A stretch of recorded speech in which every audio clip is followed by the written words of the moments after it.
Today we're going to be looking at a case that has a lot of people questioning the evidence and the conviction, and this is without doubt a brutal crime where 3 generations of one family were bludgeoned to death in a small village near Swansea in South Wales and are known as the Clydach Murders. Now, this is a video for educational purposes only and has been produced through various forms of research, and I've only included things that the evidence does support. I do need to do a trigger warning as well, as this case does contain graphic details of violence, sexual abuse and child murder. Now, Amanda Power was known to most as Mandy Power. She was a 34-year-old mother and a nurse from Clydach in South Wales. In her early 20s, Mandy married her childhood love, Michael, who she began dating when she was around 16 years of age. And shortly after they married, they had 2 daughters. Katie and Emily came 2 years later. Now, unfortunately, as with many relationships, the relationship did end with Michael when Michael informed Mandy that he wanted to have a divorce.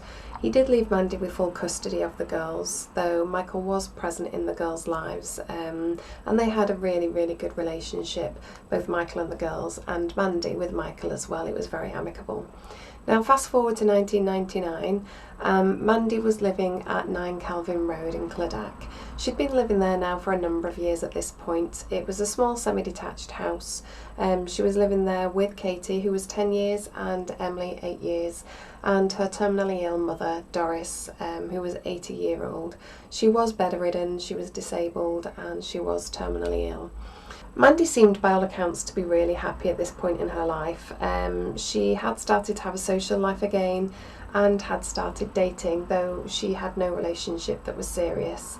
She decided she wanted to make some more friends, so joined a women's rugby club as a way of doing so, and it was here that she would meet Alison Lewis. Now, Mandy and Alison quickly became very good friends and began spending a lot of time together. Alison was married and she had children. Though she was currently unemployed, she was a former police officer within South Wales Police. Sadly, Alison was forced to retire early due to ill health. More specifically, the ill health was that Alison was dealing with a lot of mental health problems, though at this point in time it did seem that it was being very well handled. However, despite this, in 1999, Alison and Mandy became inseparable and they were very close friends. Then on Sunday the 27th of June 1999 at 4:27 a.m, the first phone call was received by the emergency services, informing them that 9 Calvin Road was on fire and plumes of smoke were bellowing from the property. A neighbour, Robert Wachowski, ran to the property to try and find a way in, but it was impossible. The house was an inferno, and it wasn't long before the emergency services were all on scene. Now, the firefighters were quick to establish that it wasn't just a single fire that had broke out from an electrical fault or, something like a cigarette being dropped. They established that several small fires had been purposely started within the property, and one in the kitchen had taken hold and engulfed the property. Someone had clearly wanted to burn this property to the ground. The fire crew began a search of the house. They had been informed that people were in the property, and they located 3 people at the top of the stairs. Both 10-year-old Katie and 8-year-old Emily were located. They were seemingly unconscious on the floor at the top of the stairs. They were carried outside by the fire crew, who did everything that they could until the paramedics arrived to continue the medical care. They placed the girls on the grass to allow paramedics to work on the girls in the hopes that they could resuscitate them. Sadly, it was no use, and both girls were pronounced dead at the scene. Then a third body, was that of Mandy Powers, was carried out, and her lifeless and naked body was placed on the grass next to her daughters. Sadly, all 3 were pronounced dead there at the scene. As one of the firefighters removed his hands from the back of one of the girls' heads, he noted that his hand was covered in blood. Now, at the same time, firefighters had located the body of Doris Dawson, who sadly was also deceased and lying in her bed at the rear of the property. And she too was covered in blood and had sustained horrendous head and facial injuries consistent with blunt force trauma. Now, all 4 members of the household were dead, and it wasn't from smoke inhalation. It was evident it was from a brutal act of violence.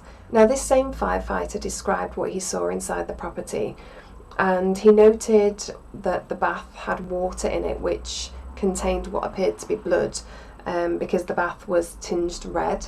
And then on the landing carpet he also noticed that there was blood, bone fragments and pieces of flesh, along with blood splatter on the walls, floors, door frames, radiator ceilings.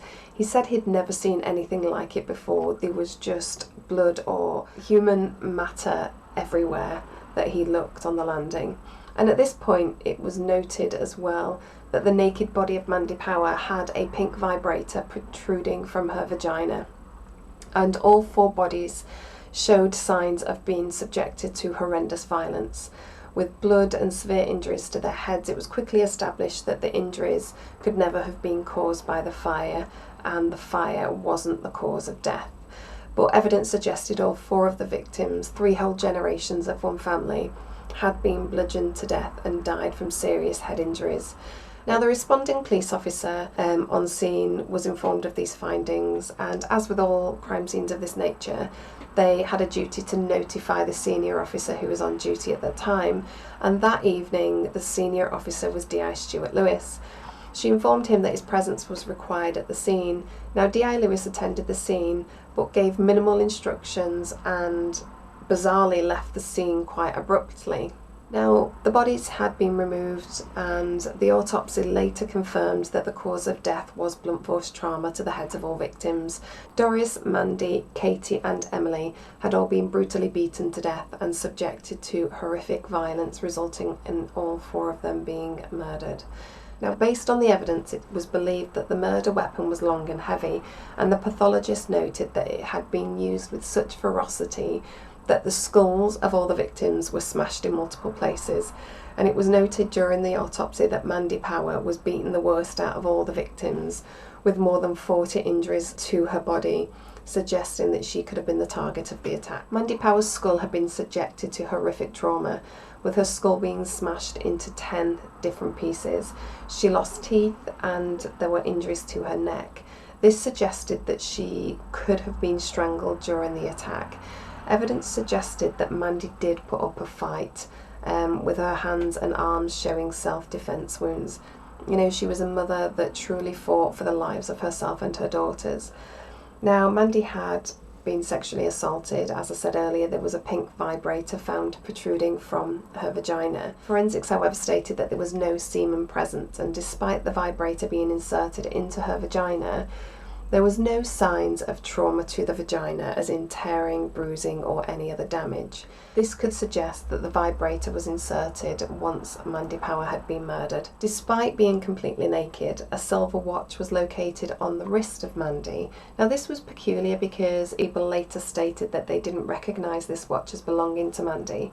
So questions arose as to whose is this watch? Why was it on Mandy's wrist, and who put it there? Mandy's naked body was found on top of the landing outside the rear bedroom, the bedroom that was belonging to her mother, Doris Dawson. Though it was evident the attack on Mandy had taken place in multiple rooms, or at least she was in various rooms during the course of this attack. Now, this can be established due to the blood evidence. So every drop, every splatter of blood tells a story. And you just need to know how to interpret that evidence. Now, this suggests that the perpetrators initially began the attack on Mandy in her own bedroom, with Mandy still being alive and making her way to the girls' bedroom, and then she continued to be attacked in her mother's bedroom as well, where she sadly succumbed to her injuries. The perpetrators continued to brutally attack Mandy post-mortem, so when she was dead they continued to brutally attack Mandy. And there was also a cross imprinted on Mandy's skull that matched one of the crosses that was on the chest of drawers in Doris's bedroom, suggesting that at some point she came into contact with those chest of drawers. Whether that was by falling onto them or being deliberately plunged into the chest of drawers, we will never know. But the pathologist examination showed that Mandy had been subjected to 38 to 40 brutal blows, 15 of which were directly to her head and face alone. The body of 10-year-old Katie was also located on the landing close by her mother Mandy. She was still dressed in the clothes it's believed she came home in, where evidence suggests this was the location of where she was brutally attacked. Now, looking at the evidence, it looks like she was struck to the back of the head first, and struck with such force it killed her instantly. And this injury was so bad that it had left her brain exposed. Forensics found Katie's blood on the pole, which suggested she was the last to be killed. Now, it was also on the landing that investigators found a long, thin pole with visible blood traces on, consistent with what investigators believed to be used as the murder weapon. This was later found to be a 1.3 metre long, 2 centimetres in diameter solid fiberglass pole, coated in plastic and weighing approximately 3 kilograms. It's alleged the only blood to be found on the pole was that of Mandy's and her 2 daughters. It's believed that due to the shape of the injuries that Doris was found with, that the pole was also used to beat Doris to death. However, no traces of Doris's blood was found on the pole, suggesting that the killer had time to clean that pole before Mandy arrived home. However, there was trace evidence found. Now, trace evidence is material that has been left behind when 2 objects or 2 people interact, and it is so small that it might be microscopic like a skin cell or macroscopic like a hair. All trace evidence is small enough to have been transformed during an interaction between the perpetrator and the victim and the environment in which the crime was committed.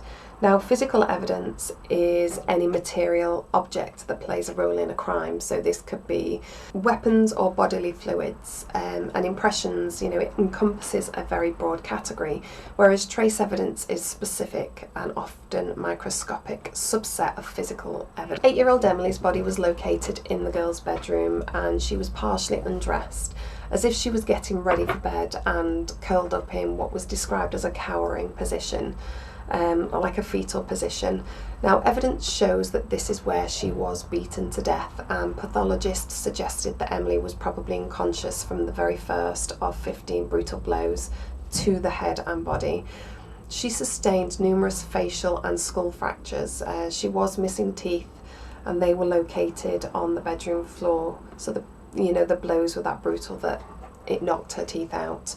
And the killer also continued to rain blows down on her even after she had died. This was another brutal beating of a very young child. Now, as we know, the body of Doris Dawson was found in the rear bedroom in her bed.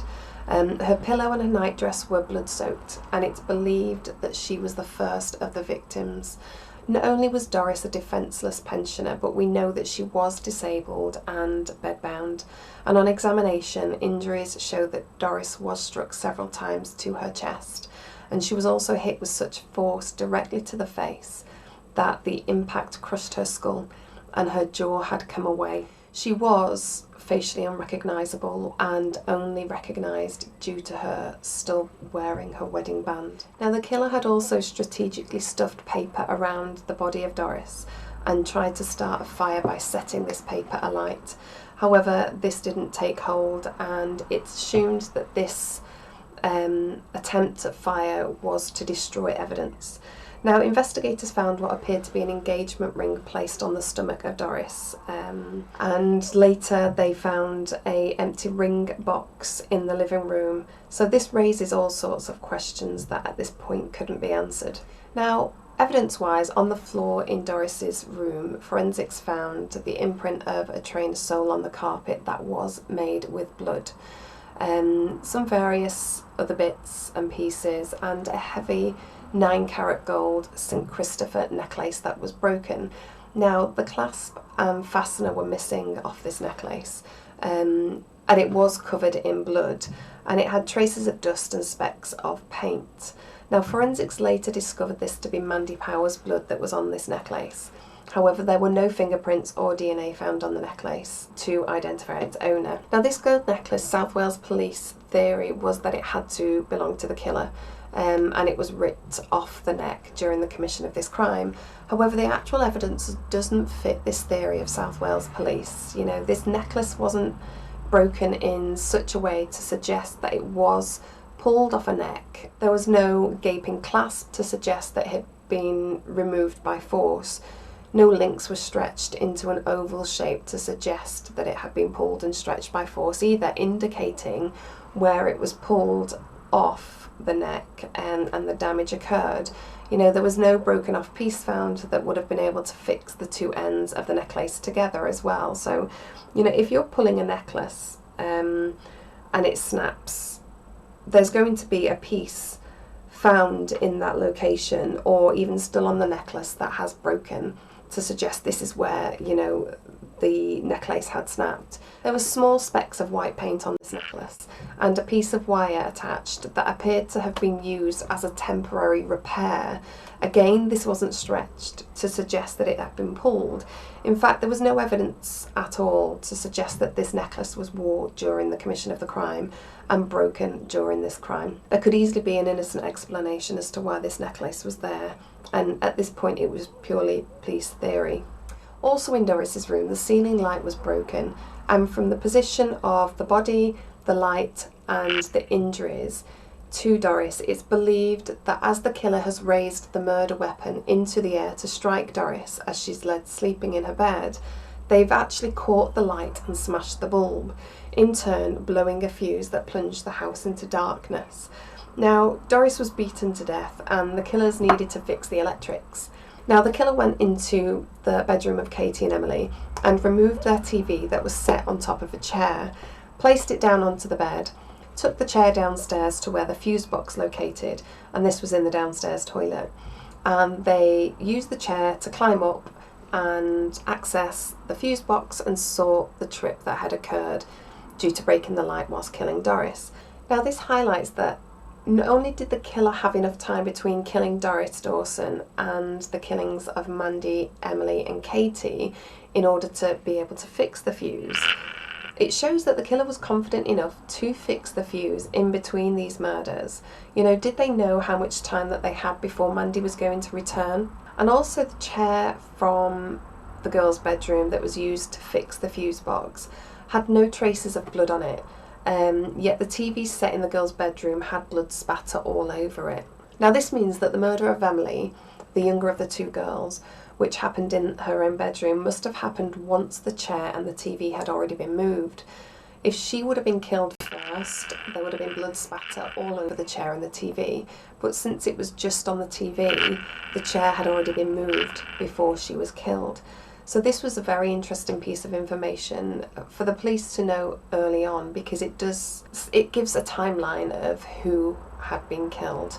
And during the investigation, it was discovered that the killers had made 4 attempts to set fire to the house, with the last one being the one in the kitchen, and this is the one that finally took hold and caused the most damage. In Mandy's bedroom, there was a white sports sock covered in blood.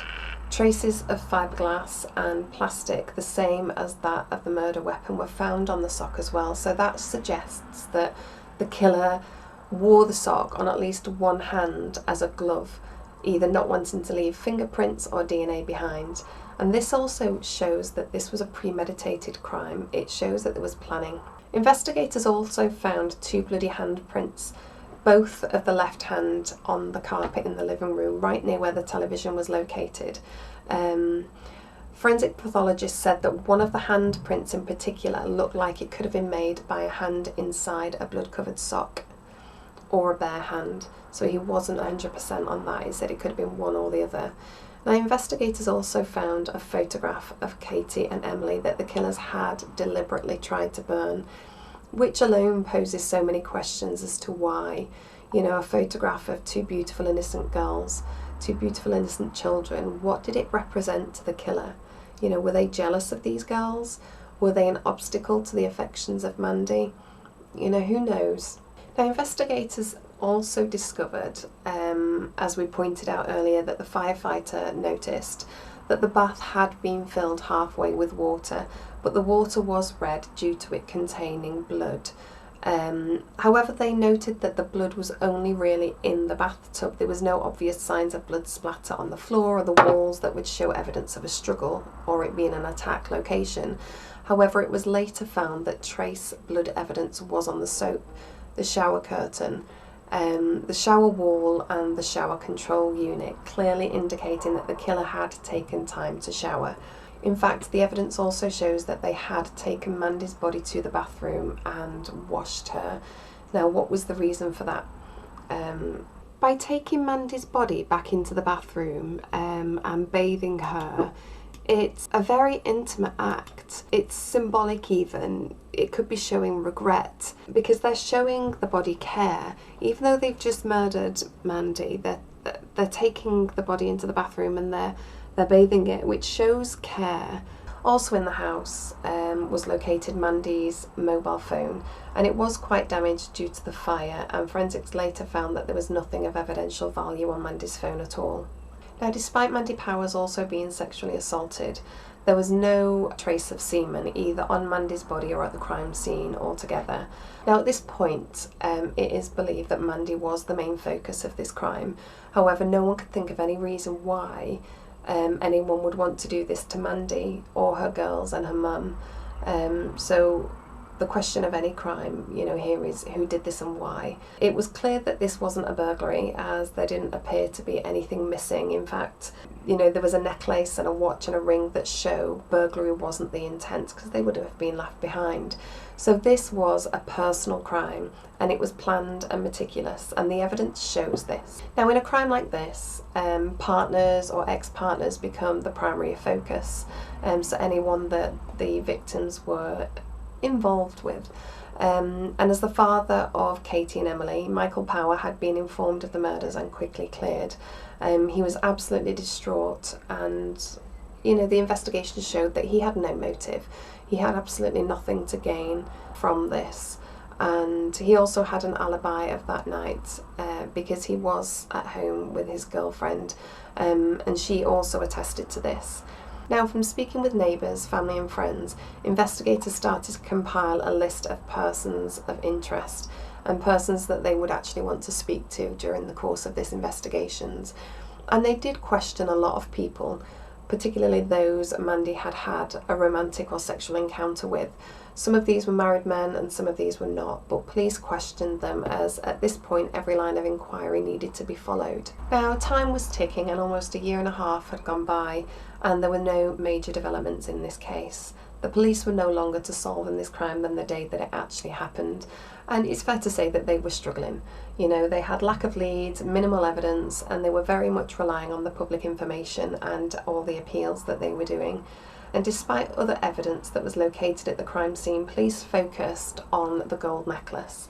Instead of looking at all the other evidence and trying to follow the evidence, they focused on this one piece of evidence, which was the gold necklace, hoping that someone would recognise it as belonging to somebody that they knew. So 18 months or so since the murders, someone then contacted the police to inform them that during a conversation with his cousin, a male named David George Morris, known locally as Di, he had allegedly told them that he was anxious about getting caught up in this case because he had been having an affair with Mandy Powers, and during one of these intimate encounters he had unintentionally left his necklace there. Di Morris was a divorced 38-year-old scrap metal dealer, a father to 3 daughters who he adored, was already known to police. He had an extensive list of offences, particularly violent offences as well: robbery, burglary, assaults and numerous driving offences. He had previously been convicted and he had served time in prison for burglary dwelling. In the local area, Morris had a reputation as being an aggressive man with no respect for authority, and having been a person that had already served prison time, he was no stranger to the justice system. Now, from the research that I've done, people have told me that Di Morris was a devoted father to his 3 girls, and he was a very good father by all accounts. And as I said, Morris was divorced after his wife ended their relationship. Police and others have speculated that this was because Morris was a domestic abuser. However, there are no police reports or evidence to say that he was a domestic abuser, and even his ex-wife Wendy has repeatedly and publicly denied this, stated that Morris wasn't violent or abusive towards her, and despite separating, they have an amicable relationship. At the time of the arrest, Morris had a new girlfriend who coincidentally was also called Mandy Jewell. Now, Mandy Jewell was the partner to which Di was cheating on with Mandy Power. And Jewell has stated that her relationship with Morris, though short, was volatile and both were violent towards each other. And there are alleged witnesses to attest to the fact that Morris was seen to be shouting at Jewell in the garden of her house, and she was shouting at him. However, I've yet to find any solid evidence that Morris had been witnessed to be violent to Jewell, just the word of Mandy Jewell. So there are a lot of questions here as to, Di has an ex-wife who says he was never violent or abusive. They did have arguments. There was never anything that was domestic abuse. He was with him for a long time. However, Jewell, who was a short-term girlfriend, states that they were both violent towards each other in their relationship. Now, could it be that Jewell was a woman scorned due to finding out that Di was cheating on her with a victim? We'll never know. However, I also couldn't locate any evidence other than the fact of what Jewell said to suggest that Di had a violent history towards women and children. All of his previous victims were men. So on Saturday the 27th of June, David Morris was at the New Inn pub, which was a local pub where people had gathered to watch the rugby that day. Now, rugby is huge in Wales, so the pub was very busy. Di was there with his girlfriend Mandy Jewell, and both along with friends were drinking alcohol and taking recreational drugs. During the night, Di and Jewell did engage in a verbal altercation, and it's alleged that this argument was regarding Mandy Power, and both parties were becoming quite verbally aggressive towards each other. Nothing physical occurred. Jewell became incredibly upset and decided that she had had enough of Di, and she left the pub alone, leaving Di there with his friends. So with Jewell gone, Di decided to stay in the pub, and he continued drinking with his friends. People in the pub who were spoken to by the police have stated that Di was very intoxicated. He was very drunk, and he did seem to still be in an angry state around 11 o'clock at night. And it's alleged that Di stated he was going to leave the pub and see Mandy Power for sex. Now, the police theory here is that Di left the pub at 11:30, drunk and angry and intent on going to see Mandy Power for sex. So Di walked to 9 Kelvin Road, and as we know, that's the home of Mandy Power. Police believe Di arrived at 9 Kelvin Road in the early hours of the morning, and demanded that Mandy have sex with him. Now, Mandy refused to have sex with him, and Di, being heavily intoxicated, didn't take no for an answer. Angry with the rejection, he's forced his way into the property and continued to demand sex from Mandy Power. And when he's continued to be met with rejection, he was enraged and decided to brutally murder Mandy, her 2 young children and her elderly mother. Now, the police theory continues that Mandy Power, during this struggle, manages to grab the necklace off Di Morris's neck that he was wearing and ripped it from his neck. Now, once everyone was dead, he has then decided to burn the property down to eliminate all traces of evidence. Now, I have many problems with this theory, but the main one is all the witnesses say that Di Morris was heavily intoxicated from both alcohol and drugs and was also angry when he left the pub. This, along with a rejection from Mandy Power, leaving him enraged. Yet, when you look at this crime, it was well planned, it was methodical, and someone was very patient, clearly thinking clearly in order to try and destroy evidence, not only by burning the property, but by bathing either themselves or Mandy in the bathtub. The crime scene was well cleaned forensically, and committing the murders, placing a ring on the body of Doris, were pretty quiet during the course of those murders. And they were aware enough to use a sock on their hand and leave no fingerprint evidence or DNA behind. This doesn't scream impulsive, rageful, vengeance from being rejected. It all points to it being clear and methodical. So this was planned, and this was a premeditated crime. The evidence, the evidence points to that. During the course of the investigation as well, even some of the investigators believed that whoever committed these crimes, they must have been sober, and Morris was too intoxicated and wasn't in any frame of mind to perfectly plan and commit these murders. Now, when Morris was questioned by police, he did give an alibi, however it couldn't be confirmed. In 1999, CCTV in a small town, along with video doorbells on homes, wasn't as common as it is now. Now, during an interview, Morris stated that he was at the pub on the evening of the 27th of June, and he left around 11:30. He decided that he wanted to go and stay at his mother's home after having his argument with Mandy Jewell, and due to it beginning to rain, Morris changed his mind and changed direction and started to head back to his flat, where he arrived home in the early hours of the morning. However, despite these huge discrepancies between police theory, the facts and the actual evidence, Di Morris was charged with all 4 murders and later stood trial in 2002, where Morris was found guilty in all 4 counts, and he was sentenced to life in prison. Now, Morris's family and friends were devastated, and to say the community was stunned is an understatement. They were furious. Morris's family and pretty much the whole community believed that Di Morris was innocent and that this was a huge miscarriage of justice. After sentencing, Morris's family and lawyers stated that they will be immediately appealing the conviction, and there are good grounds to do so. Now, with a conviction, you might think that this is case closed, and South Wales Police certainly thought that they had done a good job. But sadly, we know that South Wales Police have a long-standing reputation for being one of the most corrupt police forces in the UK, with a history of fabricating evidence, beating confessions out of innocent people, planting evidence and hiding and withholding evidence. The list goes on, and this case is no different. Now, the role of the police when investigating a crime is to gather the evidence, piece together all the little pieces of evidence, like a jigsaw really, and follow the evidence to whatever direction it is to find the perpetrators of the crimes. Because when people can't talk, it's the evidence that leaves a trail and tells us the story. Now, what we're going to do now is look at the reasons it's believed Di Morris is another victim of South Wales Police corruption and is innocent of these crimes.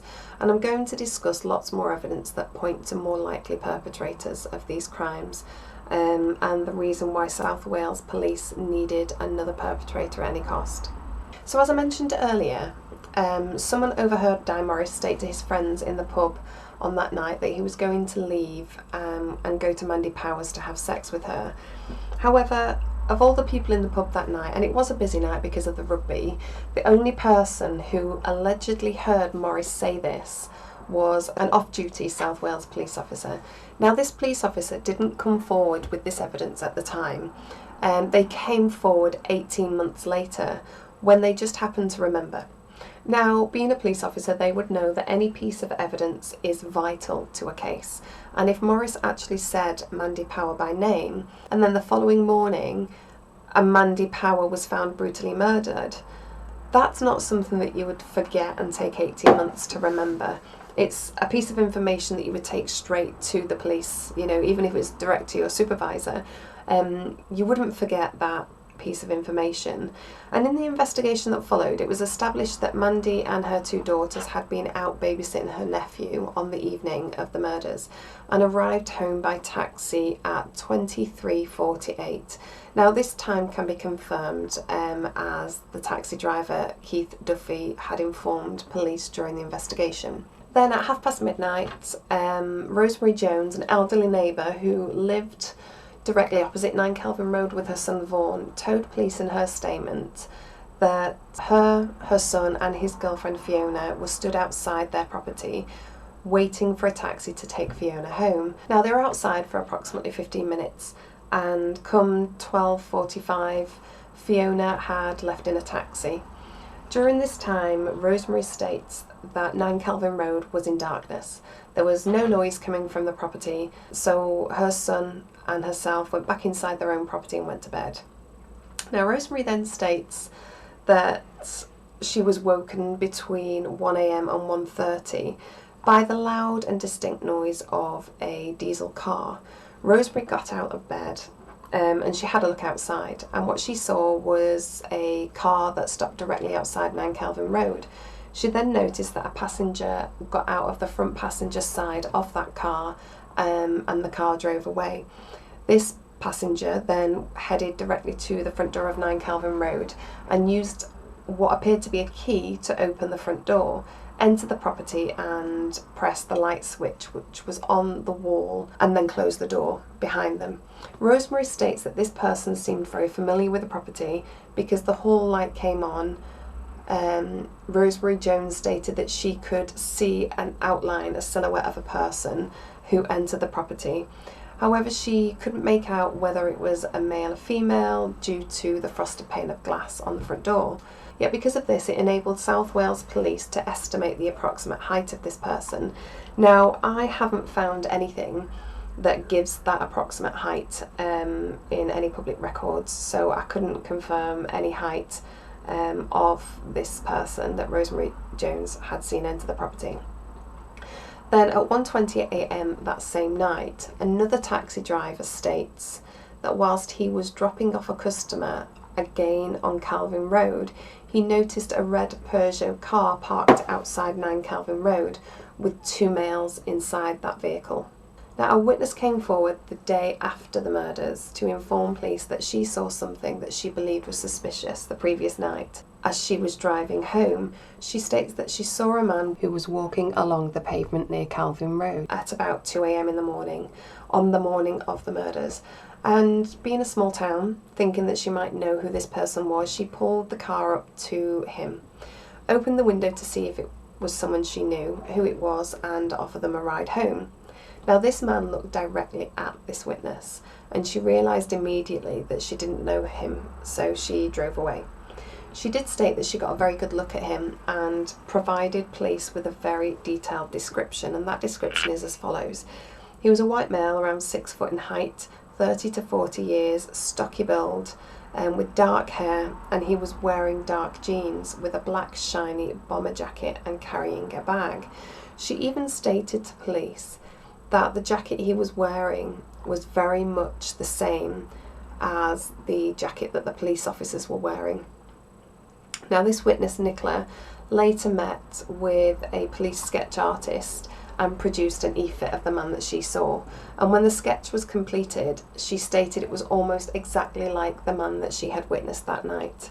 And this evidence, an eyewitness to someone acting suspiciously during the time of the murders on Calvin Road, should have been shared everywhere. It should have been far and wide. TV, radio, newspapers, should have been all over the news. However, South Wales Police never released it to the press or to Crime Watch or anywhere. Why was this? Why was this incredibly important piece of evidence not released to the public? Why did they suppress such important information? Even if they just wanted to talk to this person to see if they witnessed anything, this should have been released to even eliminate them. So, as I mentioned earlier, there was evidence that pointed to more likely perpetrators of this crime, and one of those is Alison Lewis.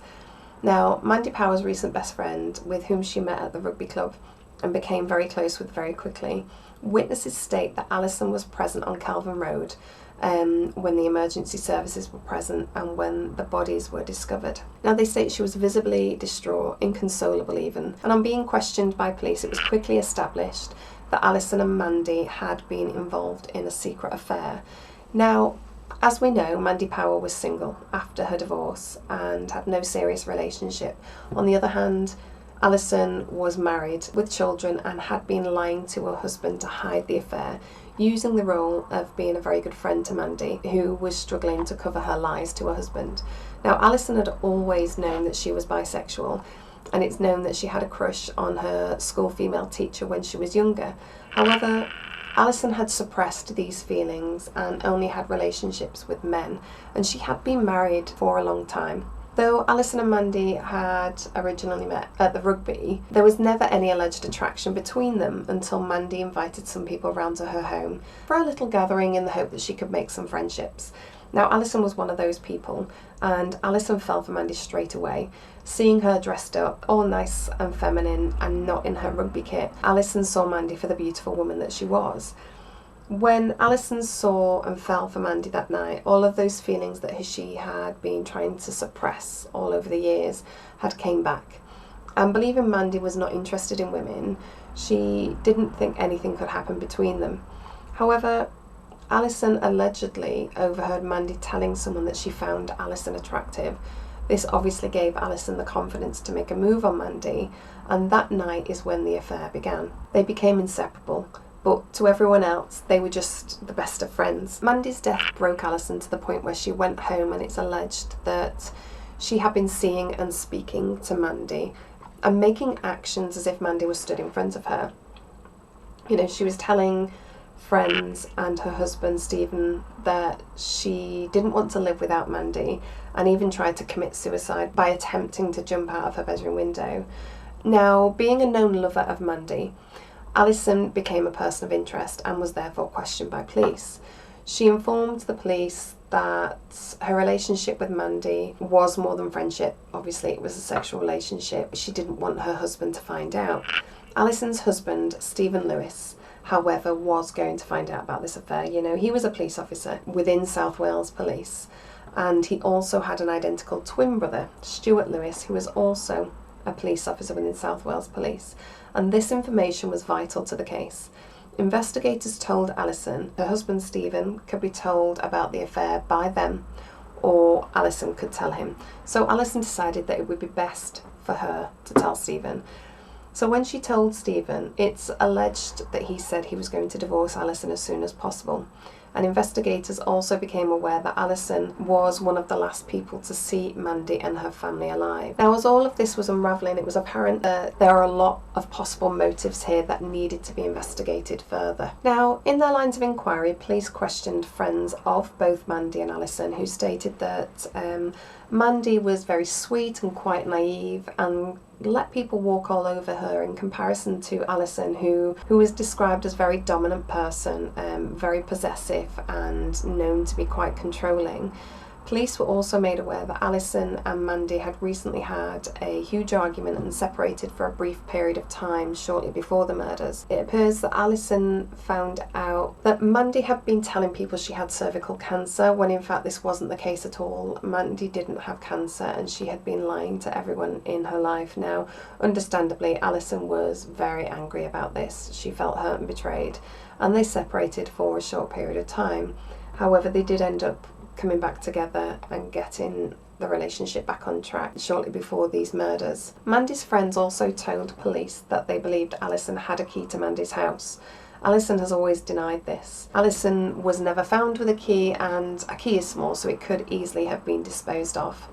And as more evidence was coming to light pointing to Alison Lewis's direction, the police wanted to speak with Alison again. However, Alison then decided to voluntarily admit herself into a psychiatric hospital on a 2-week hold, stating her declining mental health and suicidal thoughts. In doing so, this has made it impossible for the police to question her at this time, and it seems to be convenient timing. You know, the police wanted to speak with you again, and therefore you've admitted yourself into a psychiatric hospital on a psych hold for 2 weeks. This gives her 2 weeks breathing space to think. However, after her short stay in the hospital, Alison was released and the police were then able to question her.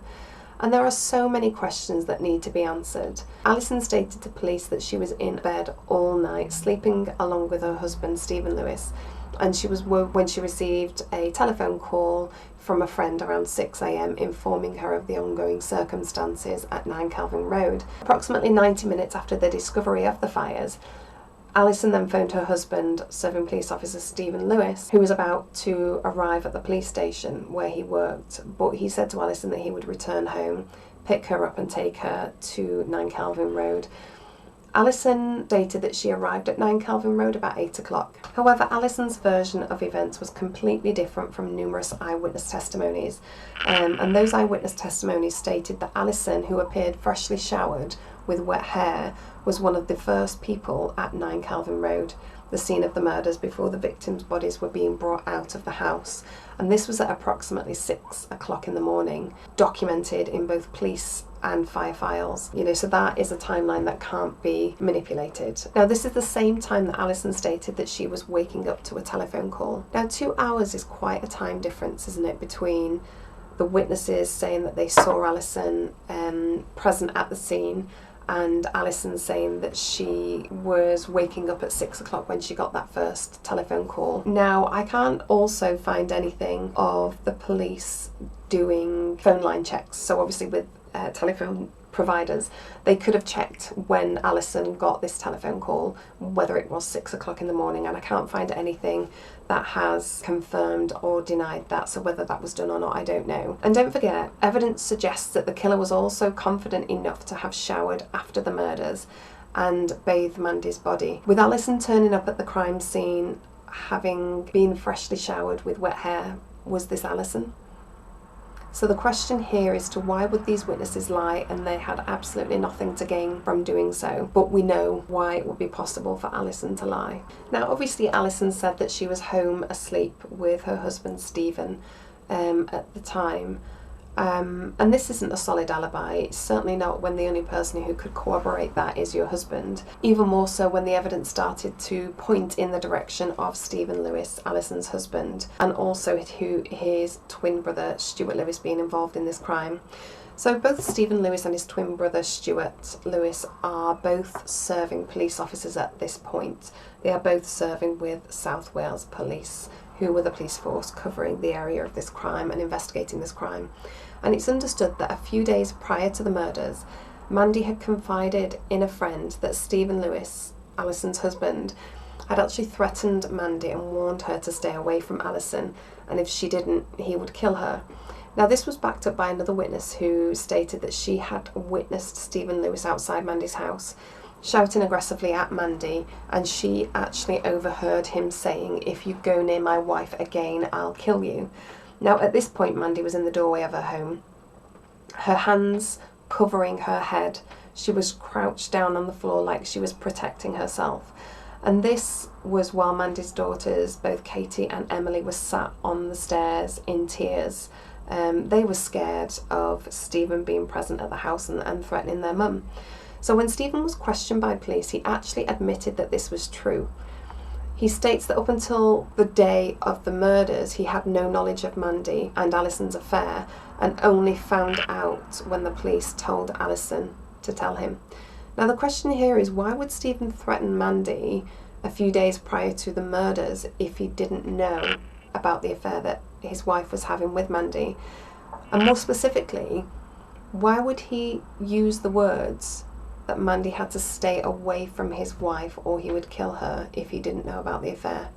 So this here highlights that Stephen had motive, opportunity and means to commit these murders, and with his twin brother being Detective Inspector Stuart Lewis, who was the officer in charge of investigating this murder, Stuart had the power to help Stephen get away with murders. So was that part of the planning for these murders to happen whilst Stuart was the senior officer on night shift, so they knew that he would be the one covering the investigation of these murders? And is this the reason why DI Stuart Lewis left the scene so abruptly? And is this the reason why he didn't take any of the necessary steps to preserve the evidence at the scene of the crime? And with the years of experience investigating crimes of this nature, this should have been routine for Stuart Lewis. You know, he wasn't a junior detective. He was a detective inspector with 20 plus years of experience behind him.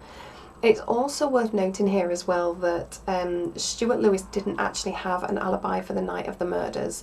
He was, in fact, on duty working a night shift at the time of the murders, but evidence suggests that he went AWOL for a number of hours in the early hours of the morning, and he has never to this day accounted for those missing hours. And when you're in the police force and you take a vehicle out, you have to keep a log of who has taken the vehicles out and when, and the vehicle logs show that D.I. Lewis booked out a red Peugeot vehicle.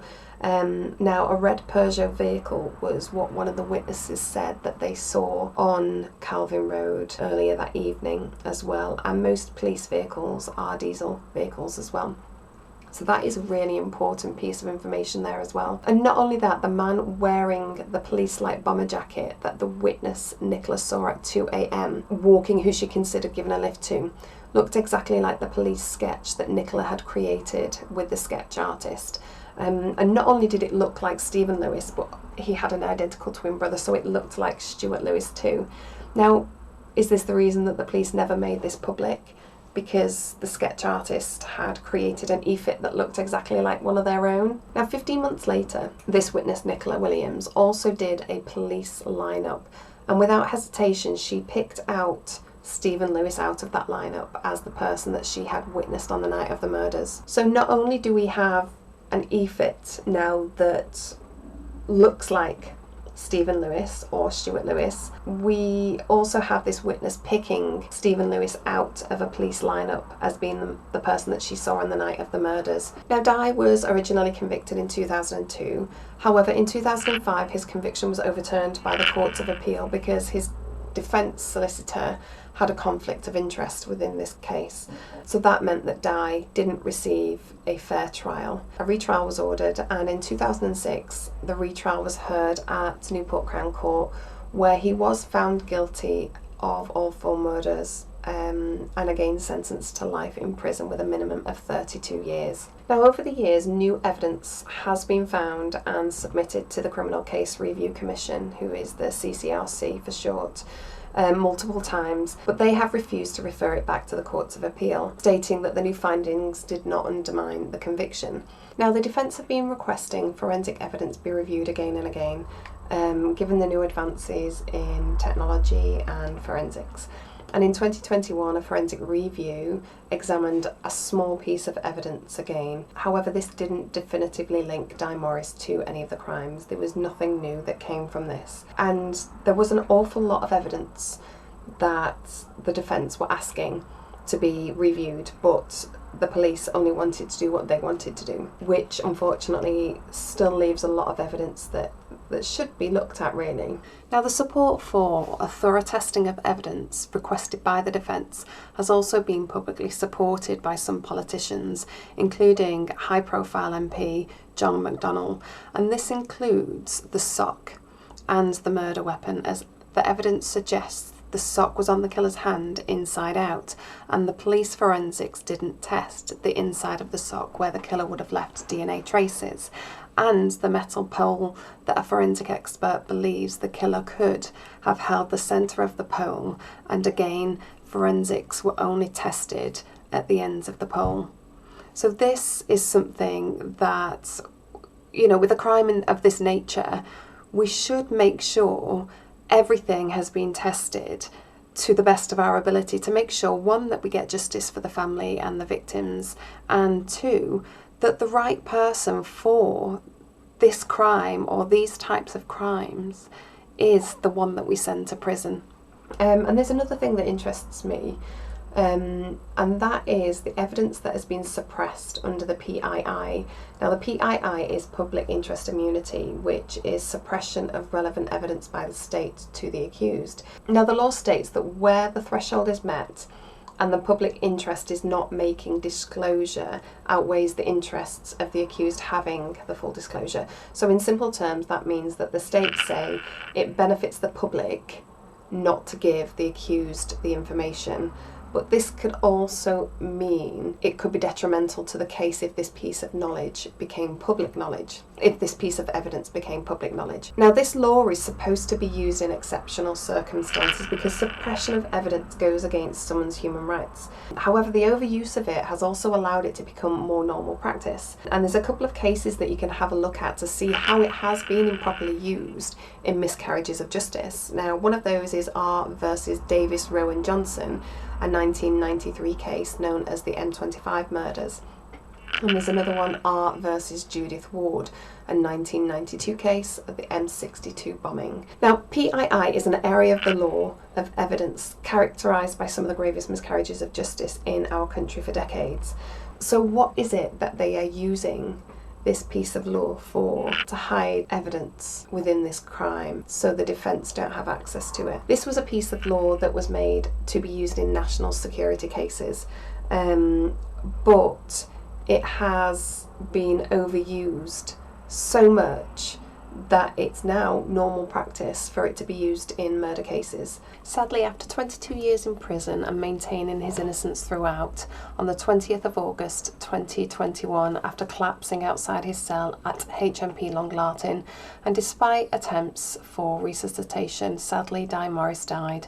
Following a post-mortem, the coroner concluded that Morris died of natural causes stemming from heart disease and diabetes.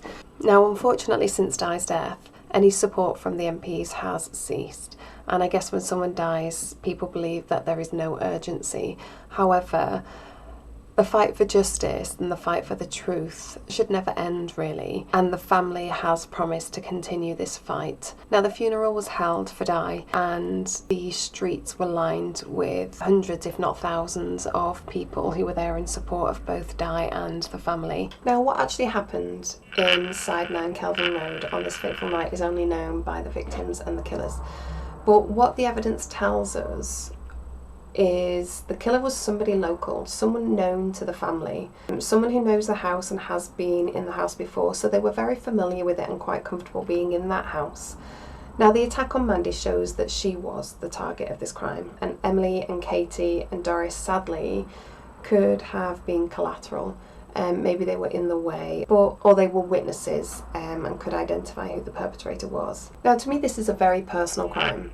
It was personal to Mandy, it was intimate even, and this could be for a number of reasons. It could be jealousy, disappointment, frustration. This is also evidenced by the fact that the vibrator has been inserted into the vagina of Mandy. That is a very personal and intimate action, and I do believe that the crime was planned, and the evidence does support this theory. I also believe that they had knowledge of Mandy's plans of that evening for that. However, they knew who lived at the address because they were confident enough to fix the broken light, also to shower and bathe Mandy after the fact without worrying if somebody else would come into the home and disturb them. So they knew that it was just the 4 of them at that home. We also know that the killers tried to set fires in various different locations. I think there was 4 different locations. Now, the obvious reason for this would be to destroy the evidence. I don't think the fires were set for the sole purpose of destroying evidence.